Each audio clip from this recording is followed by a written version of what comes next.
I stood at attention as my parents' faces drained of color, their confident smirks melting into expressions of pure terror. The same woman they'd dismissed as worthless now wore the insignia of a commanding officer, and their fate rested entirely in my hands. "Cadet Thompson," I said coldly to my father, who was trembling in his ill-fitting uniform. "Drop and give me 50. Now." But let me back up. You see, this wasn't my first life. In my previous existence, I'd been Elena Hartwell, the disappointing daughter who never quite measured up. My parents, Margaret and Richard Hartwell, had made it abundantly clear from childhood that I was their greatest failure. While they lavished attention on my younger brother Marcus, grooming him for success in the family's political dynasty, I was treated like an unwelcome burden. "Elena's just not leadership material," my mother would tell her socialite friends, her voice dripping with disdain. "Some children are born to follow, I suppose." My father was no better. A former military officer turned a defense contractor. He'd built his fortune on government connections and ruthless business practices. To him, I represented everything weak about the modern generation. Too soft, too emotional, too idealistic. The final betrayal came when I was 18. I'd worked tirelessly to earn admission to Harvard Law School, dreaming of making a difference in the world. But the night before my interview, I overheard my parents in their study. "We can't let her embarrass the family name," my mother was saying. "One phone call to Dean Morrison and her application disappears. We'll tell her she was rejected." "Good thinking," my father replied. "That money would be better invested in Marcus's campaign fund anyway. Elena can work as a secretary somewhere, know her place." I was devastated. They'd stolen my future without a second thought. But that wasn't even the worst part. The worst part came 3 years later when I discovered they'd been systematically draining my trust fund, money my grandmother had left specifically for my education, to finance Marcus's political career. When I confronted them, they didn't even bother denying it. "You weren't using it," my father said with a shrug. "Marcus has real potential. I died in a car accident that night, driving home in tears from that confrontation. The last thing I remembered was my car spinning off the highway in the rain, my vision blurring as I whispered a prayer for justice that would never come, or so I thought. I woke up gasping, my 16-year-old heart pounding in my chest, staring at the familiar ceiling of my childhood bedroom. The same hideous floral wallpaper my mother had chosen without consulting me. The same narrow window that looked out onto the garden where I'd spent countless hours hiding from family gatherings where I was either ignored or openly mocked. At first, I thought it was just a vivid nightmare. But as the days passed and I watched the exact same events unfold that I remembered from my first life, the impossible truth became undeniable. I had been given a second chance. The morning after I'd awakened in my 16-year-old body, my parents called another one of their family meetings. Really just opportunities for them to announce decisions they'd already made about my life without my input. "We're sending you to Blackwater Military Academy," my father declared, his voice carrying that tone of absolute authority he used when he wanted to make it clear that discussion wasn't welcome. "Maybe they can knock some discipline into you."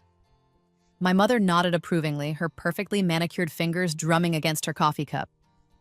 "It's all arranged. You leave next week.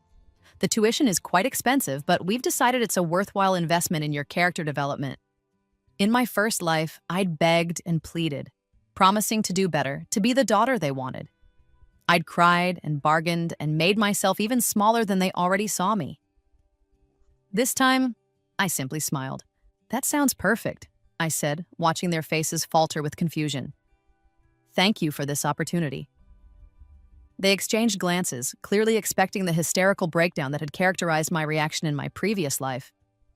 My father frowned, suspicion creeping into his expression. "I'm glad you're being reasonable about this, Elena," he said slowly. "Your mother and I were prepared for another one of your dramatic outbursts." "Those days are behind me," I replied, and I meant it. The girl who had broken down crying at every harsh word was gone forever. In her place sat a woman with 34 years of combined life experience, fueled by righteous anger and armed with foreknowledge of every test and trial that awaited. Blackwater Military Academy wasn't just any military school. I knew that from my first life, though I'd wasted the opportunity then. It was an elite institution that fed directly into the highest levels of military and intelligence leadership. The Commandant, General Morrison, was a living legend who personally mentored only the most exceptional cadets. In my previous existence, I'd spent my time there wallowing in self-pity and mediocrity, counting down the days until I could escape back to civilian life. This time would be fundamentally different. The moment I stepped off the bus at Blackwater, I felt like I was coming home. The sprawling campus with its red brick buildings and perfectly maintained grounds represented everything my family had tried to deny me. A place where merit mattered more than birth, where strength was earned rather than inherited, where the content of your character determined your worth rather than the size of your trust fund. During my first week, while other new cadets struggled to adapt to the harsh discipline and rigid structure, I thrived. When Drill Sergeant Hayes got in my face during morning PT, screaming about my pathetic civilian weakness, I didn't flinch. When we were forced to navigate obstacle courses in freezing rain at 5 in the morning, I pushed harder than anyone else, my body remembering the athletic conditioning I'd developed in my previous life before depression and despair had sapped my will to maintain it.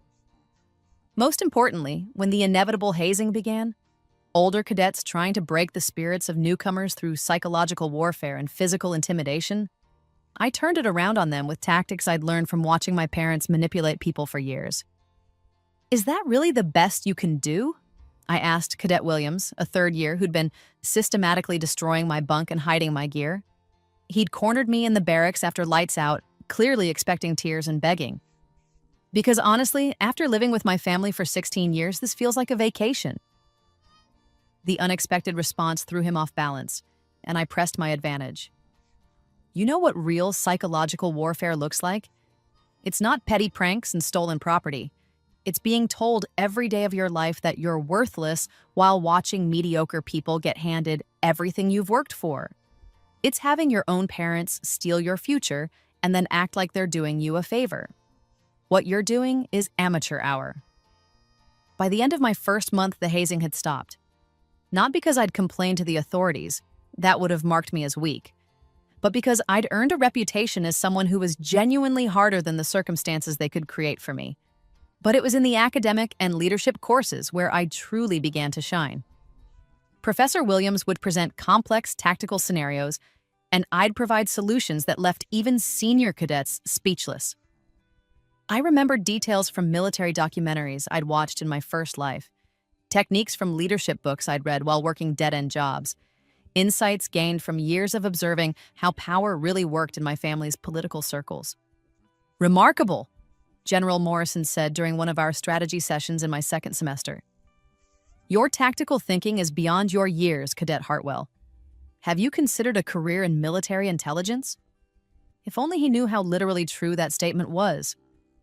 But I simply nodded respectfully and replied, "I'm open to wherever the Army believes I can serve most effectively, sir." General Morrison was exactly as I remembered him from my first life. A man who'd risen from enlisted ranks to become one of the most respected military leaders of his generation. What I hadn't appreciated in my previous existence was how carefully he observed the cadets under his command, constantly evaluating not just their academic performance, but their character, their resilience, their potential for real leadership. "Tell me about your family background, Cadet Hartwell," he said during one of our individual mentoring sessions. In my first life, I'd given him a sanitized version of the truth, too ashamed to admit how thoroughly my own parents had rejected me. This time, I was strategic in my honesty. "My father is Richard Hartwell of Hartwell Defense Solutions," I said. "He's built a successful business providing equipment and services to military contractors. My mother comes from old political money. They're both very focused on my younger brother's future in politics." "And where do you fit into those plans?" General Morrison asked, his keen eyes studying my expression. "I don't," I replied simply. "They see me as a disappointment who needed to be sent away before I could embarrass them further. But I'm grateful for that perspective, sir. It's freed me to focus on becoming the person I want to be rather than trying to meet someone else's expectations." Something shifted in General Morrison's expression. A flicker of approval, perhaps even protectiveness. I'd learned in my first life that he had a particular soft spot for cadets who'd overcome adversity, but I'd been too wrapped up in my own self-pity to recognize or capitalize on that then. By my second year, I'd been promoted to squad leader. The 10 cadets under my command came from diverse backgrounds. Scholarship kids from inner-city schools, legacy admits whose families had military traditions stretching back generations, international students whose governments had sent them to learn American military doctrine. What they all shared was a growing loyalty to me that went beyond mere respect for rank. I helped struggling cadets with their studies, remembering how it felt to be overlooked and underestimated. When Cadet Patel was failing calculus because his high school hadn't adequately prepared him for college-level mathematics, I spent my free time tutoring him until he not only passed but excelled. When Cadet Johnson was being harassed by upper-class cadets because of his rural Southern accent, I made it clear that anyone who had a problem with him would answer to me personally. "Why do you care so much about helping us?" Cadet Martinez asked me one evening as we studied together in the library. "You could focus on your own advancement. You're already at the top of the class rankings." "Because no one should have to face challenges alone," I replied, thinking of all the times in my first life when a helping hand or word of encouragement might have changed everything. We're stronger when we lift each other up. Word spread throughout the academy that Elena Hartwell was someone who lifted others up rather than tearing them down. My squad consistently outperformed expectations, not just individually but as a cohesive unit. Our tactical exercises became legendary for their creativity and effectiveness. Our academic performance was so strong that Professor Williams began using our group projects as examples for other classes. Meanwhile, my parents barely acknowledged my achievements. When I called home with news of my promotion to squad leader, they responded with distracted, "That's nice, dear," responses, before launching into detailed updates about Marcus's latest triumphs at his prestigious private school. "Marcus scored 2 goals in last week's lacrosse game," my mother gushed. "The coach says he has real potential for an Ivy League scholarship." "That's wonderful," I replied, my voice carefully neutral. In my first life, these conversations had crushed my spirit. Now they simply reinforced my determination to prove them wrong about everything. "How are your grades, Elena?" my father asked, though his tone suggested he was asking out of obligation rather than genuine interest. "I'm currently ranked first in my class," I said. "Well, that's unexpected," my mother said, and I could practically hear her frowning through the phone. "I suppose the military environment agrees with you. It's good that you found something you're adequate at." Adequate. Even when forced to acknowledge my success, they couldn't resist diminishing it. Perfect. Let them continue to underestimate me while I built something they couldn't even comprehend. By my 3rd year, I'd been promoted to Cadet Battalion Commander, the highest-ranking student in the Academy's 150-year history. The promotion came with privileges and responsibilities that extended far beyond the typical cadet experience. I had my own office, my own staff, and input into Academy policy decisions. More importantly, I had begun building a network of relationships that would serve me well in the years to come, and General Morrison had taken me under his wing in ways that went beyond normal mentorship.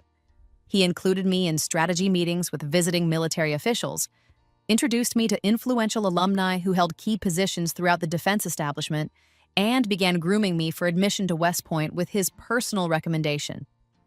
"You have a rare combination of tactical brilliance and genuine leadership ability," he told me during one of our private meetings. "The Army needs officers who can think strategically while never forgetting that their ultimate responsibility is to the soldiers under their command." "Thank you, sir. I won't let you down." "I know you won't," he replied. "But Elena, I want you to understand something. The path you're on will lead to significant responsibility and power. Use it wisely. Use it to protect those who can't protect themselves." His words resonated deeply with me, connecting to the core motivation that drove everything I did. The determination to ensure that what happened to me in my first life would never happen to anyone else under my protection. The Academy's annual military ball was held each spring, a formal event where cadets could invite family members to celebrate their achievements. In my first life, my parents had declined to attend, claiming they were too busy with Marcus's baseball season. This time, I decided to test whether my accomplishments had changed their priorities at all. "I'd like to invite you and Father to the military ball," I told my mother during one of our weekly phone calls. "As battalion commander, I'll be giving a speech to the assembled guests. It would mean a lot to have family there." There was a pause on the other end of the line. Oh, Elena, that does sound nice, but your father and I have already committed to attending Marcus's academic awards ceremony that same weekend. You understand how important this is for his college applications? Of course. Even when I achieved the highest honor in the Academy's history, Marcus's routine awards ceremony took precedence. In my first life, this rejection had devastated me. Now it simply provided useful data for my long-term planning. I understand completely, I said. Family comes first. I'm so glad you're being reasonable about this, my mother replied, relief evident in her voice. Perhaps we can plan a visit some other time. We both knew that visit would never happen, and I was perfectly fine with that. Let them continue to dismiss me while I accumulated real power and influence. Their absence from my achievements would make their eventual reckoning all the sweeter. The military ball proceeded without them, and I delivered a speech about honor, service, and the importance of standing up for those who couldn't stand up for themselves. General Morrison introduced me to visiting dignitaries, including General Patricia Hayes, the Army's highest-ranking female officer, who would later become instrumental in my career advancement. Impressive young woman, General Hayes told General Morrison after my speech. She reminds me of myself at that age. Hungry, determined, and absolutely uncompromising when it comes to doing what's right. She's going to be a general herself someday, General Morrison replied. Mark my words. After graduating summa cum laude from Blackwater with every military honor the Academy could bestow, I was accepted into West Point with General Morrison's enthusiastic recommendation. My parents were mildly surprised, but still managed to make it about Marcus somehow. Well, I suppose the military might suit you after all, my mother said over dinner during my brief visit home before reporting to West Point. It's not like you have the intelligence for law or business like your brother. Marcus, now a senior in high school and already accepted to Harvard for the following fall, nodded patronizingly. Ellen has always been more of a follower than a leader. The military will give her structure and tell her what to do. It's perfect for her personality type. I just smiled and nodded, already planning my next moves. They saw the military as a place for people who couldn't succeed in the real world of business and politics. They had no conception of the true power structure in American society, the way that military leadership intersected with intelligence agencies, defense contractors, and the highest levels of government. They were about to spend the next 2 decades learning exactly how wrong they were about everything. At West Point, I threw myself into my studies with the same focused intensity I'd brought to Blackwater. But now I had specific strategic objectives, beyond simply excelling academically. I double majored in international relations and cybersecurity, understanding that the future of warfare and intelligence would increasingly depend on technological superiority and information dominance. My professors were uniformly impressed with the depth of my strategic thinking and my ability to synthesize complex information into actionable intelligence assessments. Dr. Sarah Chen, who led the cybersecurity program, became another crucial mentor. You have an intuitive understanding of how information flows through complex systems, she told me after I delivered a presentation on Chinese cyber warfare capabilities that drew on knowledge I'd gained from documentaries and news reports from my first life. Have you considered specializing in intelligence analysis? Absolutely, I replied. I want to understand how our adversaries think and operate. The better we understand them, the better we can protect our interests and our people. Dr. Chen connected me with internship opportunities at the National Security Agency and the Defense Intelligence Agency, where I spent my summers learning the practical applications of theoretical knowledge. These experiences not only enhanced my technical skills, but also allowed me to begin building relationships within the intelligence community that would prove invaluable in later years. During my time at West Point, I also made sure to stay informed about my family's activities. Marcus's college career proceeded exactly as it had in my first life. Mediocre grades, fraternity parties, and a political science major chosen more for its networking opportunities than any genuine interest in governance. My parents continued to lavish resources on his future, funding unpaid internships and study abroad programs that built his resume, while contributing nothing meaningful to his actual capabilities. More concerning was what I learned about my father's business practices. Using the research skills I'd developed in my intelligence courses, I began investigating Hartwell Defense Solutions more thoroughly than I'd ever been able to do in my first life. what I discovered was deeply troubling. The company wasn't just profiting from government contracts, they were actively defrauding the military, overcharging for substandard equipment, billing for services never rendered, and most disturbingly, providing defective body armor and vehicle components that had directly contributed to American casualties overseas. My father had literally built his fortune on the blood of soldiers, many of whom were the same age as the cadets I'd served alongside at Blackwater. But I was patient. I was building something they couldn't understand: real power, earned through competence and sacrifice rather than inherited wealth and corruption. The evidence I was gathering would be useful when the time came, but I needed to be in a position of sufficient authority to act on it effectively. I graduated from West Point at the top of my class, commissioned as a second lieutenant in military intelligence. My parents attended the graduation ceremony, the first time they'd ever acknowledged one of my achievements with their physical presence, but even then, they managed to diminish the accomplishment. "Second lieutenant," my father mused as we posed for photographs after the ceremony. "Well, it's a start, I suppose. The real question is whether you can advance from there. Military promotion can be quite political, you know."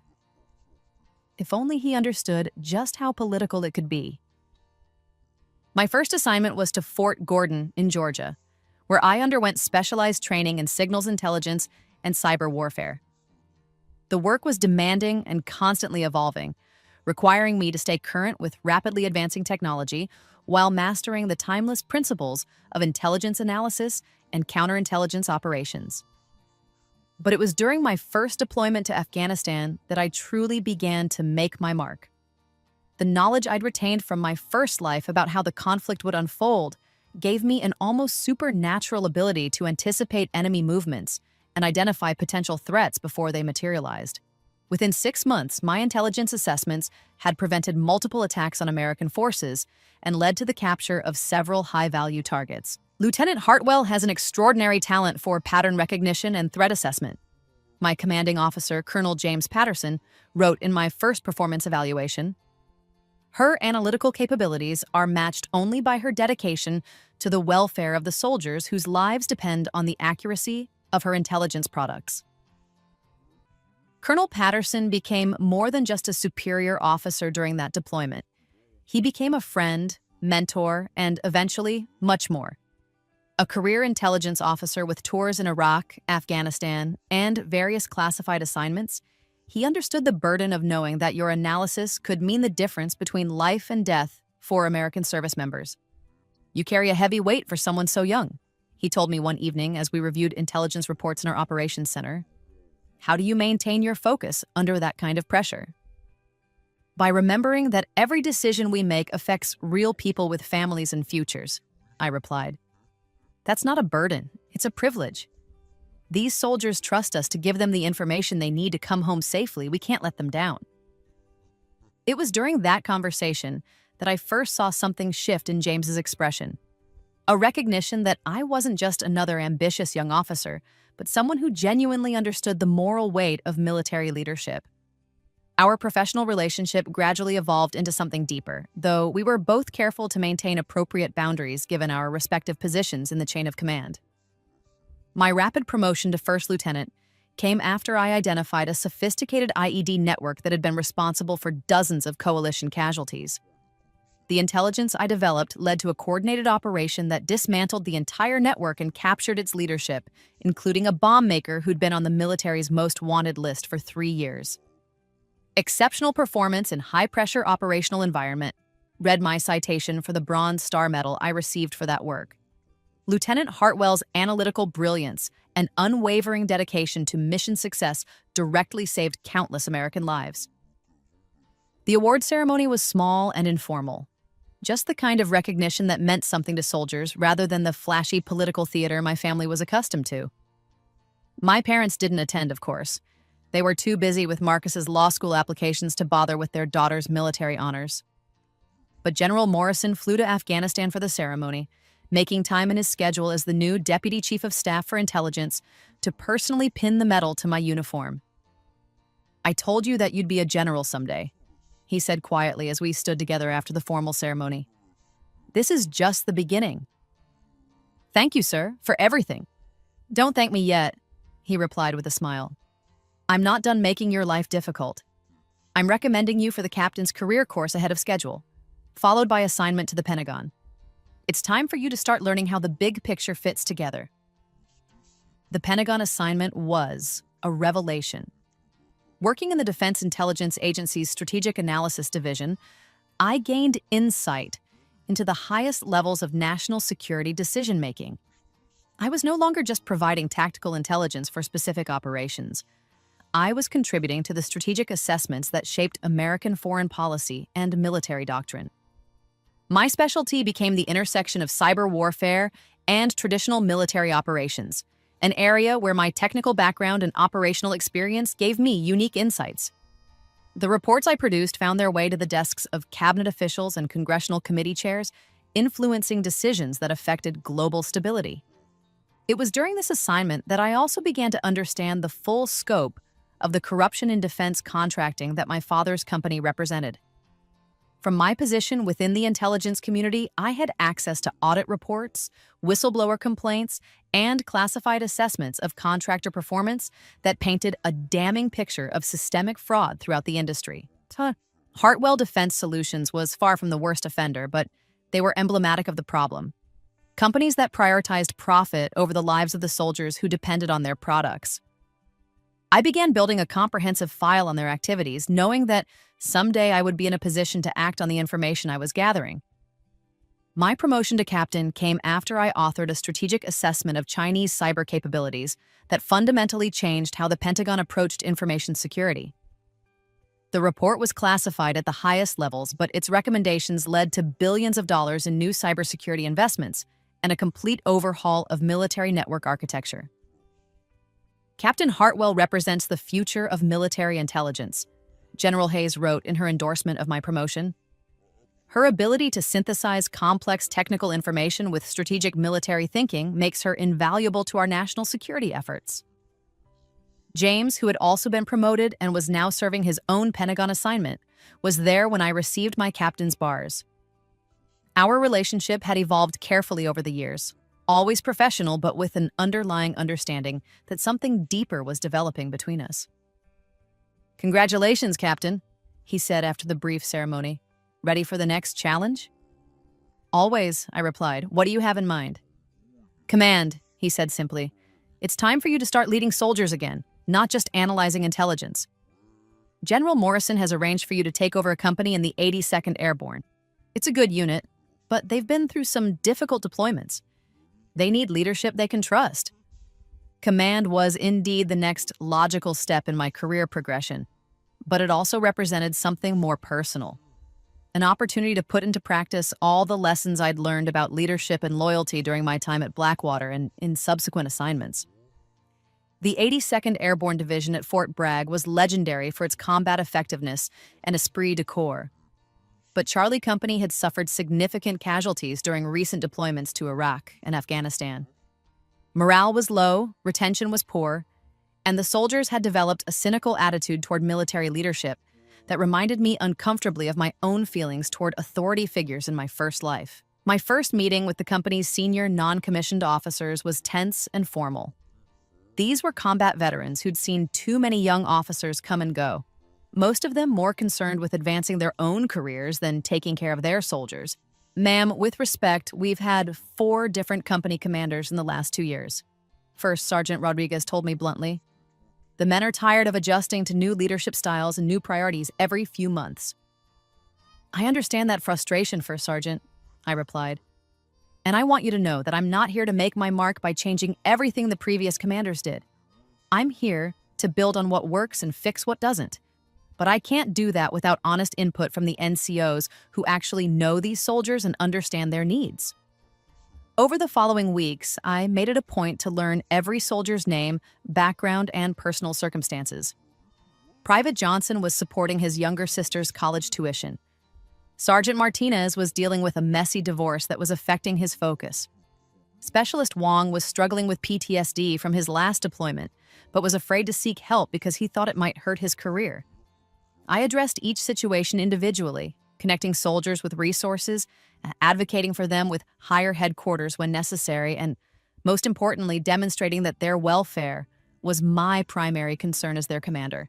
Captain Hartwell actually gives a damn about us, I overheard Sergeant Martinez telling a group of soldiers during evening chow.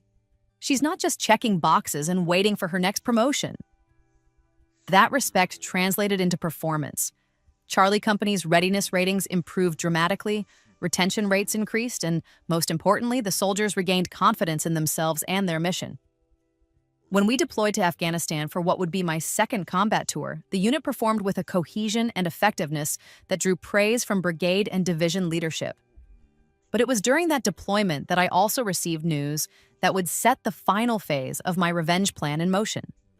James, now a lieutenant colonel, serving as a strategic planner at Central Command, called me with information he'd obtained through official channels. "Elena, I thought you should know. Your father's company is being investigated by the Army Criminal Investigation Command. There have been some serious allegations about defective equipment." "What kind of allegations?" I asked, though I already suspected the answer. "Substandard body armor, mostly. Several soldiers have been killed or wounded when their protective equipment failed under fire. The manufacturer's quality control records show they knew about the defects, but shipped the equipment anyway to meet delivery deadlines." The irony was perfect. My father, who'd always dismissed my military service as beneath his notice, was about to be brought down by the very institution he'd been defrauding. But the investigation moved slowly, hampered by Hartwell Defense Solutions' political connections and expensive legal representation. My father used his relationship with Marcus, now a junior congressman who served on the House Armed Services Committee, to pressure investigators and delay proceedings. I realized that if justice was going to be served, I would need to be in a position to ensure it myself.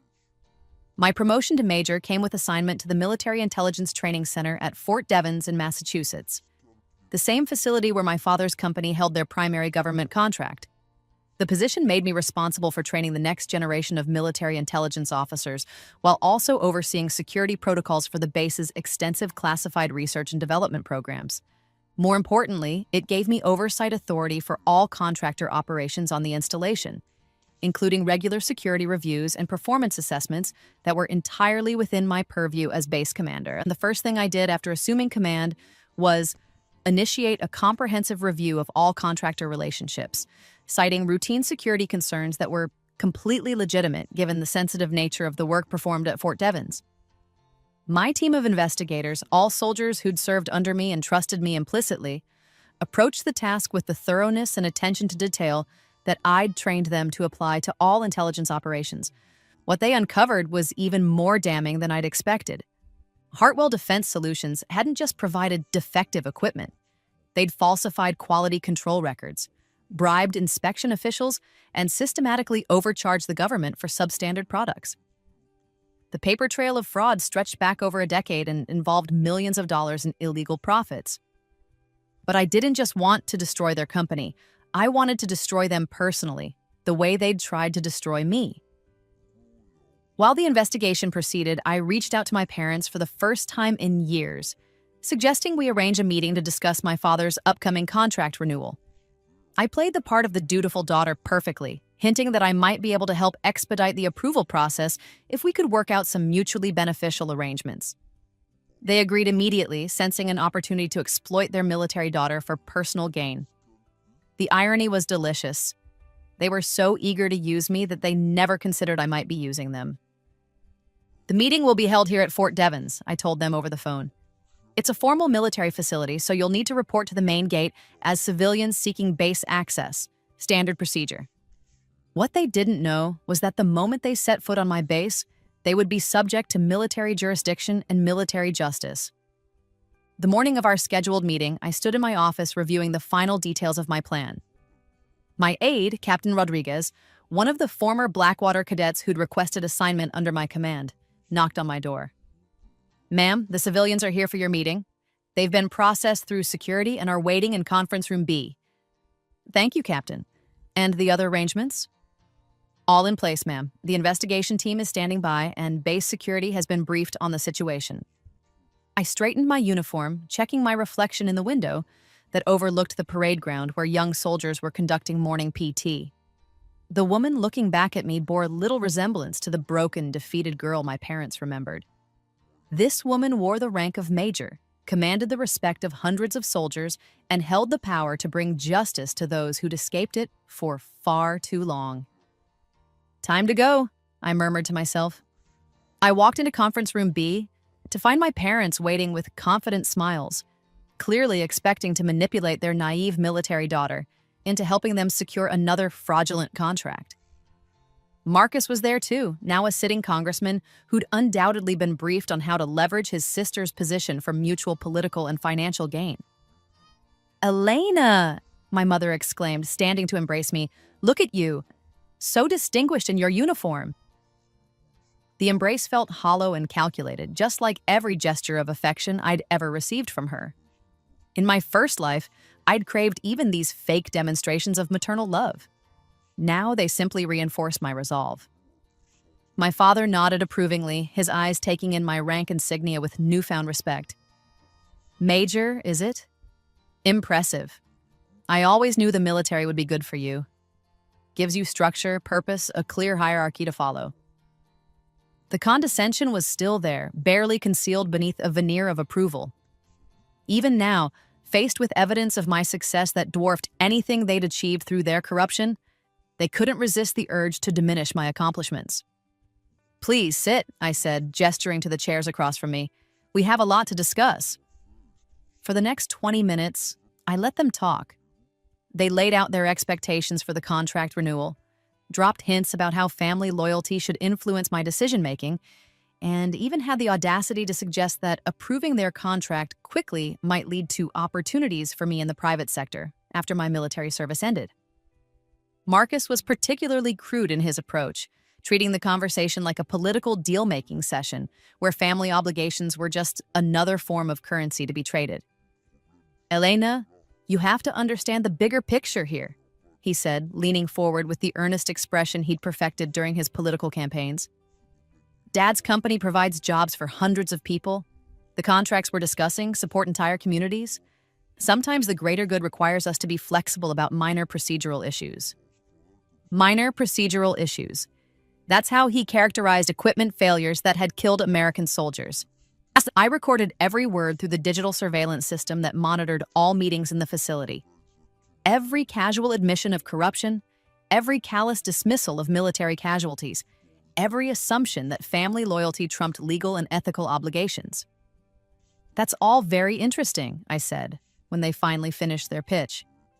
"But before we discuss contract renewals, I think we need to address some irregularities in your company's previous performance."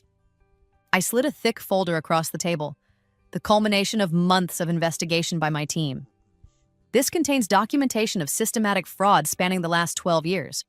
Overcharging, non-delivery of services, falsification of quality control records, and most seriously, the provision of defective equipment that directly contributed to the deaths of 18 American service members. The color drained from their faces as they flipped through the evidence. Bank records showing kickbacks to procurement officials, email communications discussing ways to reduce manufacturing costs without informing customers, testimony from whistleblowing employees who'd been silenced through legal threats and financial payoffs. This is impossible," my father stammered, his hands shaking as he held the documents. "These are just accounting errors, misunderstandings." "No," I said coldly. "These are federal crimes. Fraud, conspiracy, bribery, and dereliction of duty resulting in loss of American lives." My mother tried to recover, falling back on the manipulation tactics that had worked so well when I was young and vulnerable. "Elena, sweetheart, surely we can work this out as a family. There's no need to involve outsiders in what amounts to simple business disagreements." "Family?" I repeated, my voice hard as steel. "Is that what you called it when you stole my trust fund? When you sabotaged my Harvard application? When you spent 20 years telling me I was worthless while building your fortune on the graves of soldiers?" Their shock was complete now. They'd never imagined that their dismissed, forgotten daughter might have discovered their crimes, or gained the power to do something about them. Marcus tried to salvage the situation with political bluster, his face flushing red as he realized how thoroughly they'd been outmaneuvered. "Elena, I'm a sitting member of Congress. You can't just—" "I can and I will," I interrupted. "Your political position means nothing here. You're on a military installation, subject to military justice, and I have both the authority and the evidence to see that justice is served. I pressed a button on my desk phone. Captain Rodriguez, please escort our guests to the detention facility. They're being held pending transfer to federal custody. The door opened immediately, and 3 military police officers entered the room in full battle dress uniform. My parents' faces went through a rapid series of emotions: disbelief, panic, rage, and finally a dawning understanding of just how completely they'd been outmaneuvered. "You can't do this," my father said, but his voice lacked conviction. The confident businessman who'd walked into my office an hour earlier had been replaced by a frightened old man facing the collapse of everything he'd built through corruption and exploitation. "We're your family." "No," I replied, standing to face them as the MPs moved into position. "Family protects each other. Family lifts each other up. Family doesn't steal from their children and build wealth on the graves of heroes. You're criminals who happen to share my DNA, nothing more." As the MPs placed them in handcuffs, standard procedure for civilians being detained on military installations, my mother made one final attempt at emotional manipulation. "Elena, please. Think about what this will do to the family name. Think about your own reputation. People will say you betrayed your own parents." I smiled then, the first genuine smile I'd felt in either of my lives when dealing with my family. "I am thinking about the family name. I'm thinking about how I'm going to restore honor to it by ensuring that justice is finally served. And as for my reputation," I gestured to the walls of my office, decorated with commendations and photographs from my military service. "I think it can withstand association with doing the right thing." The investigation I'd initiated moved with the efficiency that only military justice could provide when properly motivated and thoroughly documented. Within weeks, federal prosecutors had built an airtight case based on the evidence my team had compiled. The media picked up the story, painting it as a David and Goliath tale of military integrity triumphing over corporate corruption. But the public didn't know the full scope of what I'd orchestrated. Using my position and the intelligence community connections I'd cultivated over years of exemplary service, I'd also triggered investigations into Marcus's campaign finances. The web of illegal contributions and money laundering that tied directly back to his parents' fraudulent contracts was even more extensive than I'd anticipated. His political career didn't just implode, it exploded in a scandal that reached into the highest levels of the House Armed Services Committee. More personally satisfying was the civil lawsuit I filed to recover my stolen trust fund. Armed with evidence of the forged documents and financial fraud that I'd been gathering since my Pentagon assignment, I not only recovered the original amount, but secured punitive damages that effectively bankrupted what remained of their legitimate assets. The criminal trials were a masterpiece of justice served cold and calculated. I attended every day of proceedings sitting in the gallery in full dress uniform with my growing collection of service ribbons and decorations visible to everyone in the courtroom. The contrast was deliberate and devastating. The decorated military officer whose service represented everything noble about American values, facing the family members whose greed had perverted those same values into instruments of personal enrichment. My father was sentenced to 25 years in federal prison for fraud, conspiracy, bribery, and involuntary manslaughter. The judge specifically cited the deaths of soldiers who'd relied on his defective equipment, noting that the defendant's actions represent a betrayal not just of legal obligations, but of the sacred trust placed in those who provide for our military's needs. My mother received 15 years as a co-conspirator who had knowingly benefited from the fraudulent schemes and participated in covering up evidence when investigations began. Her tearful plea for leniency, claiming she was merely a wife who'd trusted her husband's business judgment, fell on deaf ears when prosecutors presented evidence of her active participation in money laundering and witness intimidation. Marcus's sentence was 10 years for campaign finance violations, money laundering, and abuse of office. The political scandal had been so devastating that several other congressmen who'd received contributions from Hartwell Defense Solutions were forced to resign or chose not to seek re-election. But their punishment went beyond prison time. They'd built their entire identity around wealth, status, and social position. Now they were infamous, broke, and completely powerless. The society pages that had once celebrated their philanthropic activities and political connections now documented their fall from grace with the same breathless enthusiasm they'd once reserved for their triumphs. I walked out of the courthouse on the day of their sentencing to find a crowd of reporters waiting for my statement. "Justice has been served," I said simply, my voice carrying the authority that came from years of leading soldiers in life and death situations. The men and women who serve our country deserve better than to be betrayed by those who profit from their sacrifice. Today's verdict ensures that such betrayal carries consequences. A reporter called out from the crowd, "Major Hartwell, how does it feel to be responsible for your own family's imprisonment?" I looked directly into the camera, knowing that my words would be broadcast across the country and that my parents would likely see them from their prison cells. "I'm not responsible for their imprisonment," I said clearly. "I'm responsible for ensuring that their crimes didn't continue to cost American lives. If they'd chosen to honor their obligations to the soldiers who depended on their products, we wouldn't be here today. They made their choices. I made mine." The years that followed were a whirlwind of professional advancement and personal fulfillment that exceeded anything I could have imagined in my first life. My handling of the Hartwell Defense Solutions case had demonstrated exactly the kind of integrity and competence that the military's senior leadership was looking for in the next generation of general officers. My promotion to lieutenant colonel came with assignment as Deputy Chief of Military Intelligence for the 16th State Airborne Corps, a position that put me in charge of intelligence operations for one of the Army's premier combat formations. The job was demanding and often required me to deploy to crisis zones around the world, but it also provided invaluable experience in strategic planning and operational leadership. During this period, I also began developing the personal relationships that would define the rest of my life. James and I had maintained our careful professional friendship throughout our respective career progressions. But as we both reached senior field grade ranks, we were finally in positions where a personal relationship wouldn't compromise military propriety.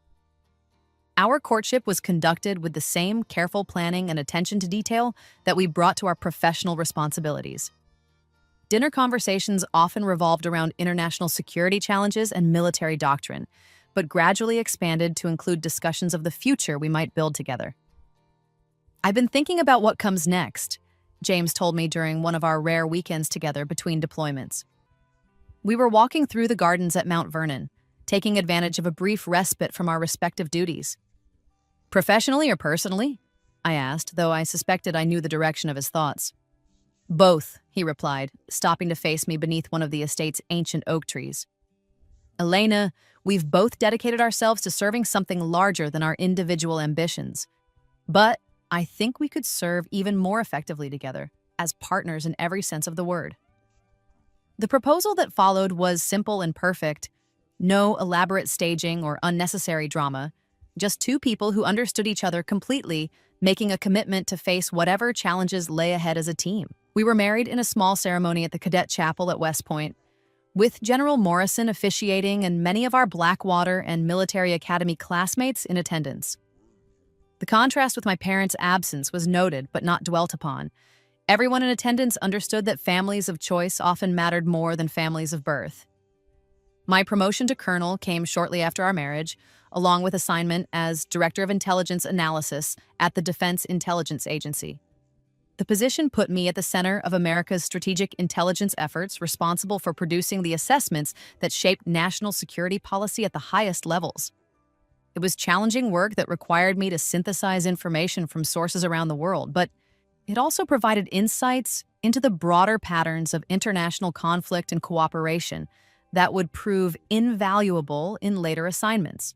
More importantly, it allowed me to mentor the next generation of intelligence officers, passing on the lessons I'd learned about the importance of integrity, competence, and loyalty to mission above self. During this period, I also received periodic updates on my family's circumstances through official channels. My father's health had deteriorated significantly during his imprisonment, with several heart attacks brought on by the stress of incarceration and the complete collapse of everything he'd worked to build.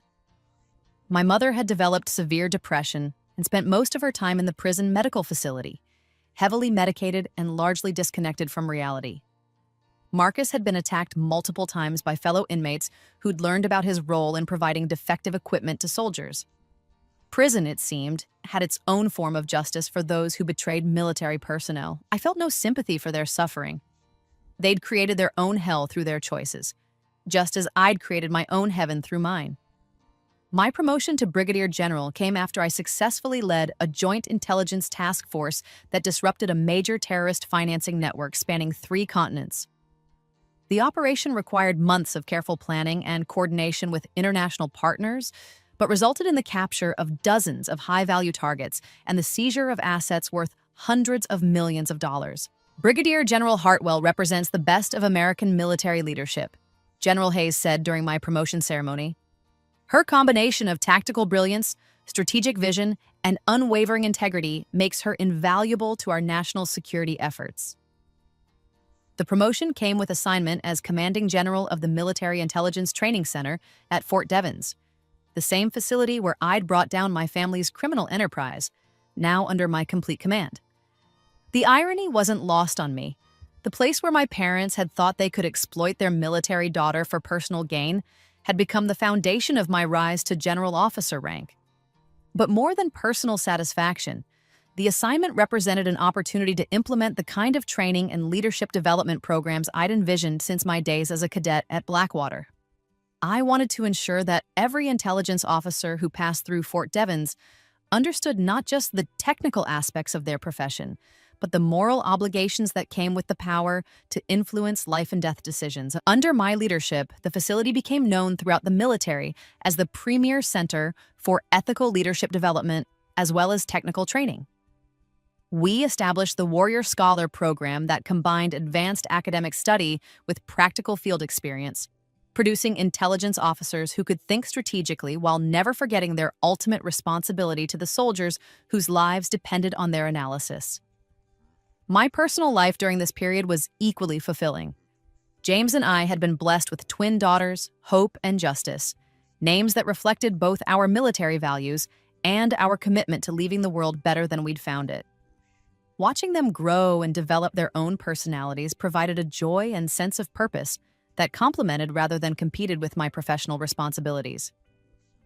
"They're going to be formidable women someday," James observed one evening as we watched 3-year-old Hope organizing her toys with military precision, while Justice focused intently on a picture book about airplanes. "God help anyone who tries to underestimate them," I replied, thinking of my own experiences with those who dismissed my potential. My promotion to Major General came with assignment as Commanding General of the Army Intelligence and Security Command, responsible for all Army intelligence operations worldwide. The position put me in charge of thousands of soldiers and civilians working on some of the nation's most sensitive national security challenges. But it also represented something more personal, the ultimate vindication of every choice I'd made since waking up in my 16-year-old body, with memories of betrayal and determination to rewrite my story. During my change of command ceremony, I looked out at an audience that included senior officials from across the government, international military attachés, and hundreds of soldiers whose careers I'd influenced over the years.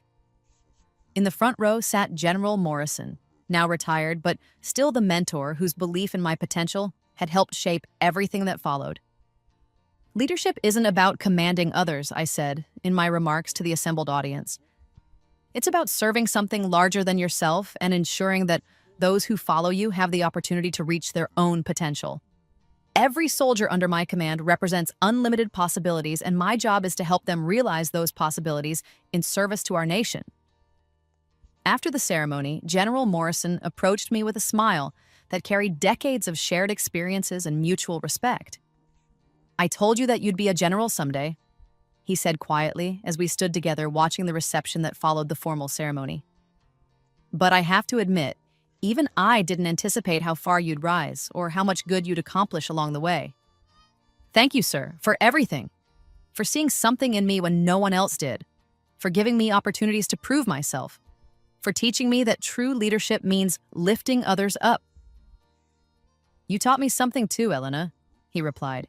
"You taught me that sometimes the people who face the greatest challenges early in life develop the strongest character. Your parents thought they were punishing you by sending you away. Instead, they gave you the chance to become who you were meant to be."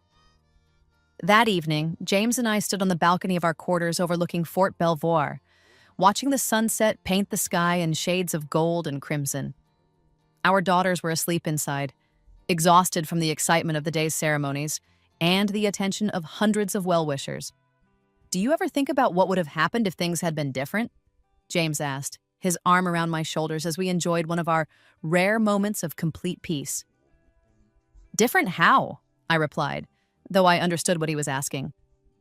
"If your family had supported you from the beginning, if you'd never faced the betrayals that shaped who you became, do you think you would have ended up here?" I considered the question seriously, thinking about the girl I'd been in my first life and the woman I'd become in my second. The pain and rejection that had nearly destroyed me initially had ultimately become the foundation for everything I'd built. "I don't think so," I said finally.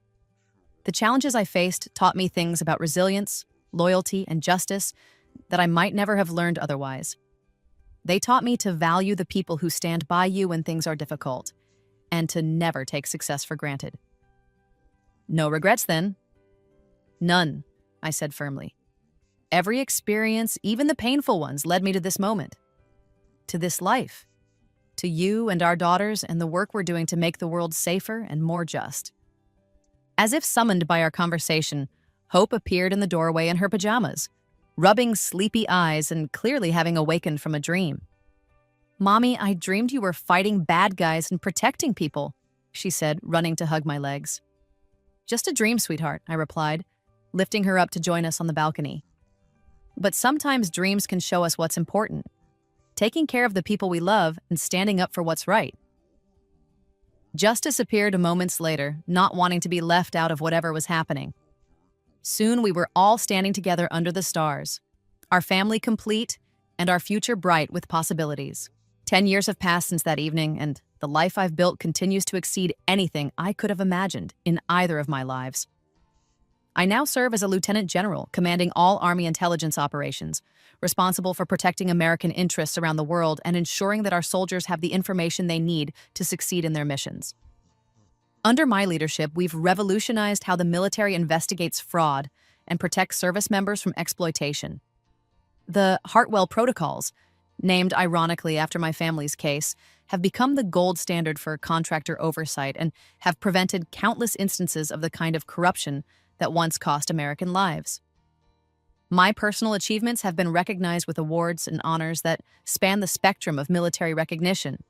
But the accomplishments I'm most proud of are the ones that can't be measured in ribbons and medals.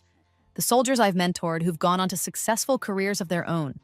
The investigations that prevented fraud and saved lives.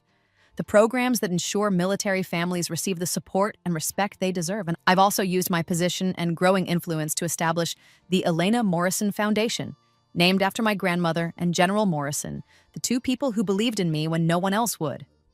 The foundation provides full scholarships to military academy candidates from disadvantaged backgrounds, ensuring that financial circumstances never prevent worthy young people from serving their country.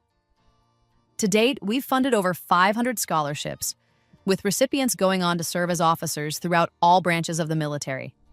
Many have stayed in touch over the years, sharing stories of their own successes and challenges. Each letter reminds me that the ripple effects of opportunity and mentorship extend far beyond what we can see or measure. My parents and Marcus remain in federal prison, though their circumstances have changed significantly over the years. My father, now in his late 70s, has suffered multiple strokes that have left him partially paralyzed and requiring constant medical care. My mother's depression has deepened to the point where she rarely recognizes visitors or engages with the world around her.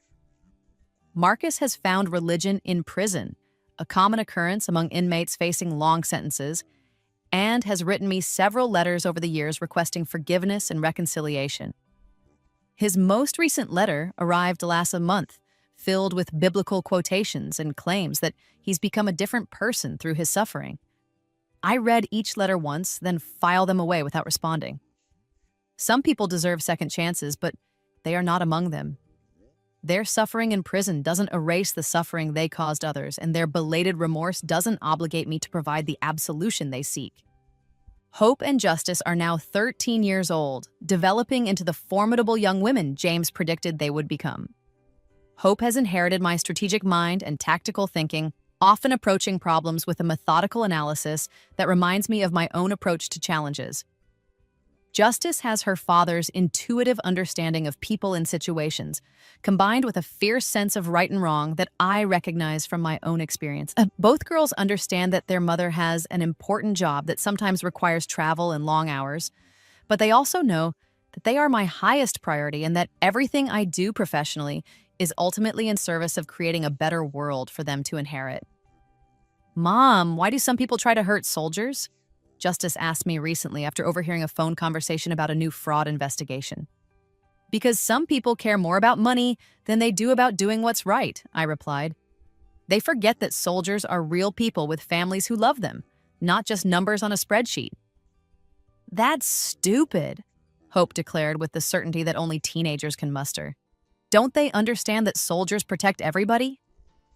Not everyone thinks as clearly as you do, I said, proud of their moral clarity, while hoping they would never have to learn firsthand how cruel and selfish people could be.